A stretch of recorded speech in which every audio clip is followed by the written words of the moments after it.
Bonjour, ravi de vous retrouver pour cette nouvelle vidéo. J'espère que vous allez bien et aujourd'hui on va parler de la bulle. C'est une bulle. On en a déjà parlé dans différentes vidéos, mais maintenant c'est sûr et certain, tout le monde vous explique qu'on est dans la plus grosse bulle, la mère des bulles en fait. N'importe quel titre évidemment qui peut vous faire peur. Donc c'est assez simple, hein. En effet, dès que les marchés montent un petit peu, vous avez toujours des personnes qui vont vous dire c'est une bulle, le crack va arriver. Et avec des quelques probabilités, ils vont finir par avoir raison et se faire inviter pendant les 10 prochaines années sur les plateaux de télé, même en étant complètement faux, complètement après. Je vous le dis, souvent, tout est une affaire de timing. Et souvent, les gens qui vont vous dire c'est une bulle, ça ressemble à la bulle des années 99-2000, ils ont peut-être raison sur le fond. Et ils vont utiliser la citation fameuse de Greenspan, Greenspan qui avait créé lui-même les conditions à cette bulle, l'exubérance irrationnelle des marchés.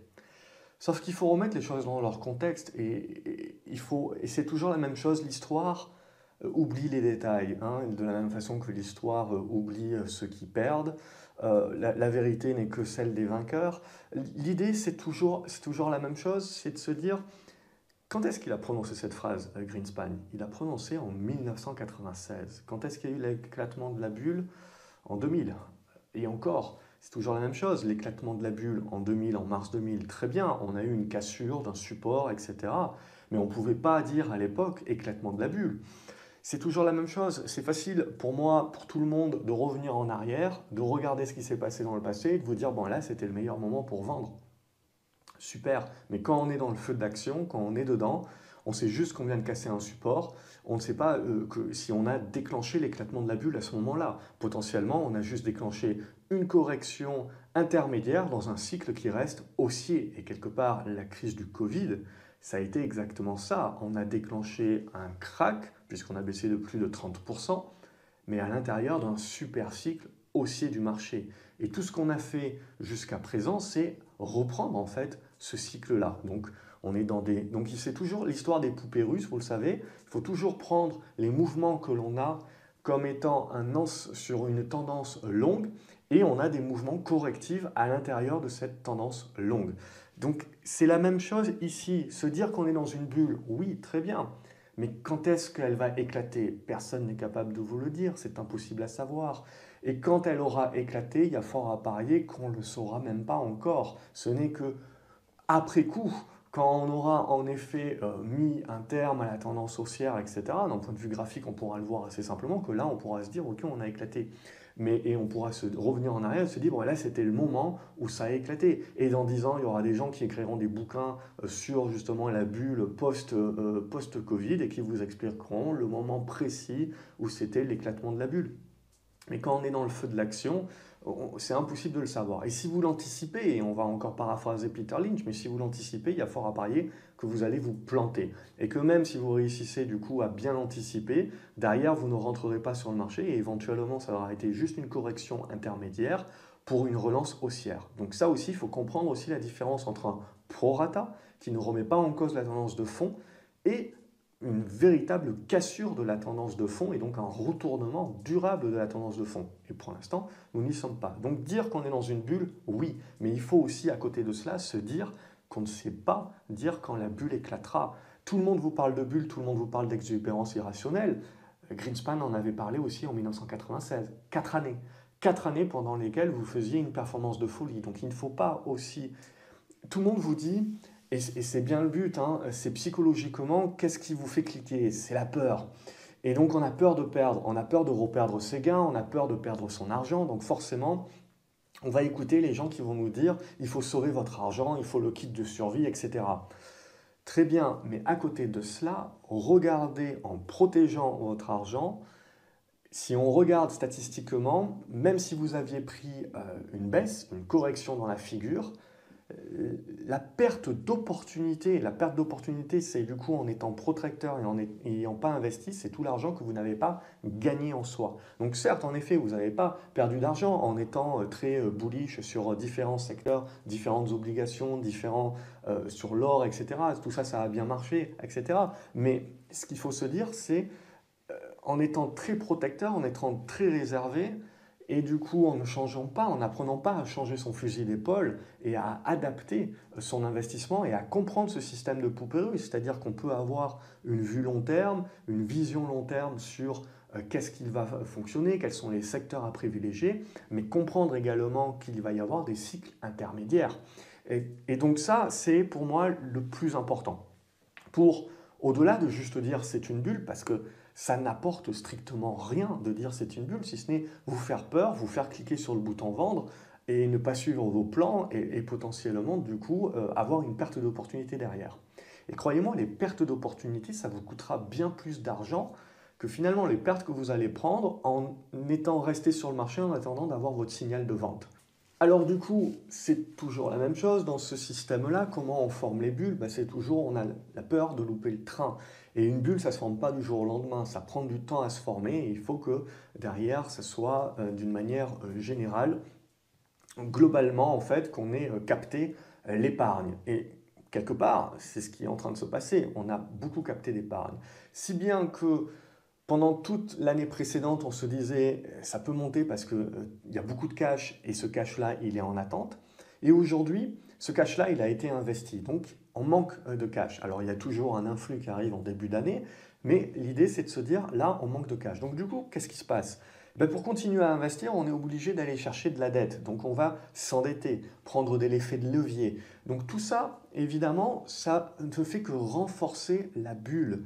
Et c'est ce qui vous, et ça n'a fait que renforcer le moment où il y aura un prorata, c'est-à-dire vous aurez un gros décalage de volatilité. Ça aussi, il faut le comprendre. C'est-à-dire qu'il faut savoir profiter de la bulle, mais il faut savoir comprendre aussi comment elle se construit. Et à partir du moment où on commence à construire une bulle sur de la dette, sur d'effets de levier, on sait très bien qu'à un moment donné ou à un autre, quand ça va commencer à baisser, on ne sait pas le dire quand, mais ça peut être beaucoup plus volatile parce que toute cette partie de cash justement et de dette et d'effet de levier qui aura permis d'avoir le dernier mouvement acheteur, ces personnes-là vont se retrouver très rapidement en perte avec des appels de marge. C'est-à-dire, en gros, vous rajoutez au pot ou on vous ferme la position. Donc, en gros, on est obligé à ce moment-là de fermer certaines positions ou alors d'aller vendre des couvertures. C'est pour ça également que vous verrez potentiellement des tendances haussières sur l'or, même sur le Bitcoin éventuellement, qui peut servir actuellement comme une couverture. Et on a vu pas mal de gérants en acheter. On peut voir des corrections, même sur des actifs qui ont des belles tendances haussières, on peut voir des corrections importantes parce que on est obligé d'aller vendre certaines choses pour pouvoir renflouer et tenir une position ailleurs. Et si on ne peut pas, on a les appels de marge. Et du coup, c'est la cascade parce que l'appel de marge, votre appel de marge va faire baisser le cours parce que vous êtes obligé de solder la position. Du coup, une personne qui jusqu'à présent se disait « moi ça va, je suis encore cool, je vais tenir la position », ça va arriver sur son appel de marge à lui aussi va devoir solder la position. Et donc sans parler de tous les stops, etc. Et ça, c'est d'autant plus vrai que si vous avez une action qui est illiquide, où il n'y a pas vraiment beaucoup de flottants, où il n'y a pas beaucoup de transactions, il n'y a pas beaucoup de contreparties, vous allez voir ce phénomène-là d'autant plus grandement. Donc c'est pour ça qu'il faut faire attention notamment aux petites capitalisations, parce que vous pouvez avoir ce prorata qui se fait avec énormément de volatilité. Et ça, il faut en prendre conscience dès notre achat. Et ce qu'il faut bien comprendre également, c'est que du coup, la majorité des gens aujourd'hui, ils investissent via des trackers. Et donc du coup, ils vont acheter des trackers, ils vont acheter des fonds de gestion. Et ces fonds de gestion-là, c'est une source justement d'argent frais. Et qu'est-ce qu'ils vont faire? Ils vont racheter ce qu'ils avaient déjà. Donc ils vont eux aussi se mettre à surpondérer les valeurs. Ils ne vont pas acheter des choses nouvelles avec cet argent. Non, ils vont surpondérer leur portefeuille et conserver leur pondération. Et donc du coup, eux-mêmes, finalement, en achetant ces valeurs-là, continuent de faire monter le marché. Et en fait, ça s'auto-entretient. Quelque part, c'est comme si c'était une pyramide. Et donc, ce qu'il faut bien se dire, c'est qu'à partir d'un moment, on dit souvent l'irrationalité des marchés, que les fondamentaux ne tiennent plus, mais c'est qu'une question de flux. Et donc, la bulle se forme et elle tient tant qu'il y a des flux entrants. À partir du moment où vous allez avoir des flux sortants, c'est là justement où vous avez le prorata, où vous avez la volatilité. C'est de ça dont il faut se méfier. Parce que si vous avez des flux sortants, ça va pousser également les trackers, les fonds de gestion à sortir. Et en règle générale, pendant tout un tas d'années, ils ont été plébiscités de par leur performance parce qu'ils sont allés chercher également des achats sur des valeurs où ils sont devenus très très gros également. Donc au fur et à mesure, on achète, les fonds, ils n'achètent pas d'un coup, ils achètent au fur et à mesure, mais à un moment donné, quand il faut sortir, ils sont trop gros pour sortir d'un coup. Et donc c'est ça aussi qui entretient à un moment donné des cycles baissiers et des purges, parce qu'il faut sortir les positions. On le voit surtout, vous allez le voir surtout quand vous avez des actions qui ont été très publicitées pendant des années, pendant les gérants, et d'un coup, il se passe quelque chose, il y a une mauvaise nouvelle, Solution 30, c'est un très bon exemple, et vous allez voir une purge. Et la purge ne va pas durer un seul jour, elle va durer plusieurs jours, parce que les fonds vont devoir purger justement leur position au fur et à mesure. Donc ça aussi, c'est important de le comprendre. Et donc, quand on va avoir des flux sortants à ce moment-là, c'est là où on va voir un petit peu les pyramides qui ont été construites pendant tout ce système de bulles et qui sont basées uniquement sur des flux, c'est-à-dire que vous avez des trackers et des fonds de gestion qui basent leur performance parce qu'ils ont de l'argent frais qui rentre, ils sont performants, ils investissent encore. En investissant sur des valeurs qui n'ont pas énormément de contrepartie, ben, ils participent eux-mêmes à les faire monter finalement. Du coup, leur performance est d'autant plus grande, ils attirent encore de l'argent et ainsi de suite. Jusqu'au moment où il va y avoir une raison X ou Y qui va faire peur au marché, il va y avoir ceux qui sont rentrés en dernier qui vont avoir des appels de marge, etc. Parce qu'en règle générale, quand on est dans la bulle, quand on a la peur de louper le train et qu'on se dit que j'ai déjà loupé beaucoup, eh ben on y va avec un gros pécule. On va tout de suite investir beaucoup d'argent. Je reçois toujours des emails pour me parler de personnes qui ont reçu des héritages, pour me parler de personnes qui sont en train de casser leur assurance vie et qui sont débutants mais qui veulent rentrer sur le marché en une fois. Et qui veulent, parce qu'ils ont loupé, ils ne sont pas rentrés il y a 6 mois et donc maintenant ils veulent rattraper le retard et ils veulent investir. Et ça vous explique aussi la bulle, surtout sur les petites capes, etc. C'est qu'on se retrouve avec une manne financière supplémentaire, avec des flux entrants supplémentaires. Et à un moment donné, quand est-ce que ça s'arrête? Ça s'arrête justement quand vous n'avez plus suffisamment de flux entrants pour continuer la dynamique et que donc les gens vont se mettre à douter. Et en doutant, ceux qui ont acheté le plus haut, etc., vont prendre leur première perte et ainsi de suite. C'est comme ça que le cycle marche. Et du coup, à un moment donné, on va vouloir vendre les trackers qu'on a achetés, on va vouloir vendre les fonds de gestion qu'on a achetés et tout cela, tous ces fonds également pour pouvoir vous retourner de l'argent si ils n'ont pas été prudents. Et en règle générale, quand on est en bulle, ils ne le sont pas. Ils sont pleinement investis. Ils vont avoir des appels de marge aussi parce qu'en plus, ils ont de l'effet de levier. Et en plus, ils se sont pendant des années donc investis dans les mêmes valeurs. Ils sont devenus très gros, à peser 10, 15, 20% potentiellement de la capitalisation. Et à un moment donné, pour retourner l'argent, ils vont devoir sortir et ils n'auront pas le choix. Et du coup, il n'y aura pas de contrepartie en face, il n'y aura pas d'acheteur. Et donc, c'est là où vous allez vous rendre compte aussi que finalement, choisir ces fonds de par la performance, ça peut être dangereux. Il faut regarder les pondérations, il faut regarder ce qu'ils ont à l'intérieur. Et quand vous regardez que potentiellement ils sont très gros et c'est eux-mêmes finalement qui font la hausse d'un titre, ça veut dire que quand ils ne seront plus plébiscités, ils auront des retraits d'argent, etc. Ils seront obligés de vendre des actions sur lesquelles ils seront trop gros. Et donc vous allez voir là aussi, ces trackers-là, il va falloir y faire attention parce qu'ils vont devenir très volatiles. J'ai eu la question il y a 2 ou 3 semaines justement sur l'académie et c'était justement pour pile poil prendre les fonds qui ont le plus performé. Mais prendre les fonds qui ont le plus performé, c'est un danger parce que potentiellement, comme je vous l'ai dit, c'est grâce au flux. Comme ils ont bien performé, eh ben, les gens vont décider d'investir dedans, eux ils continuent d'investir, ça continue de bien performer et ainsi de suite, jusqu'au moment où il n'y a plus suffisamment de fonds. Et c'est là qu'on se rendra compte que ces fonds qui ont super bien performé, ils ont pris énormément de risques également, ils ont pris du levier et ils sont allés aussi sur des actions sur lesquelles c'était eux-mêmes qui faisaient les hausses. Il faudra faire attention parce que quand ça baissera, quand les flux seront sortants, vous pouvez avoir ce phénomène de panique que je vous ai expliqué au travers de la vidéo. Et ça peut faire en sorte que ces fonds-là, ils peuvent également perdre beaucoup très rapidement. Hein. Et on dit souvent qu'on monte en escalier et qu'on descend par le toboggan. Donc ça aussi, c'était une vidéo d'alerte quelque part, dans le sens où, ok, on peut parler de la bulle, il faut faire attention à la bulle, mais on ne sait absolument pas quand ça termine. On ne sait pas si c'est cette année, si c'est dans 2 ans, si c'est dans 4 ans. Hein, donc il faut faire attention, on n'est pas devin et on ne joue pas le timing.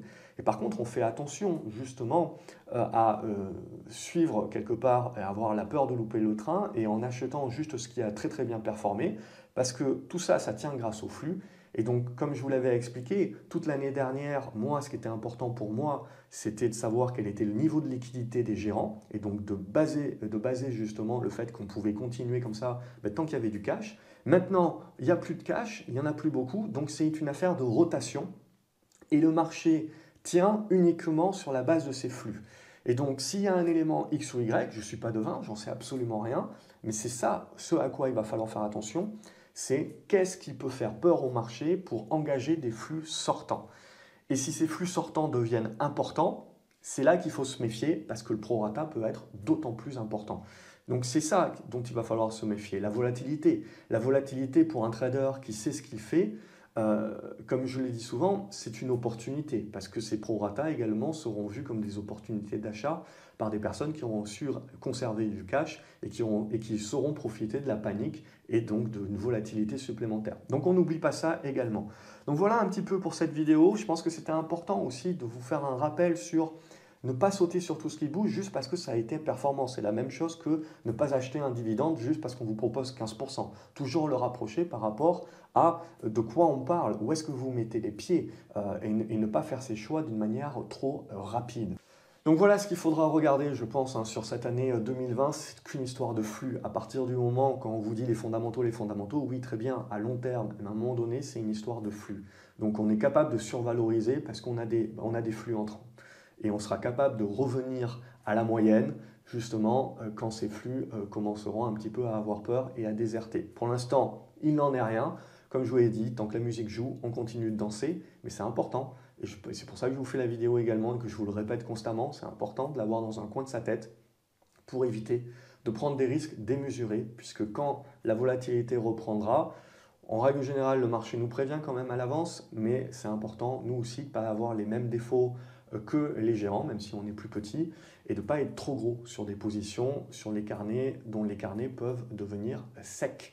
Voilà, n'oubliez pas de vous abonner à la chaîne, de mettre un like, un j'aime, de partager la vidéo également, ça fait toujours plaisir, ça motive et puis ça aide également à faire passer le message et quelque part à aider les différents débutants.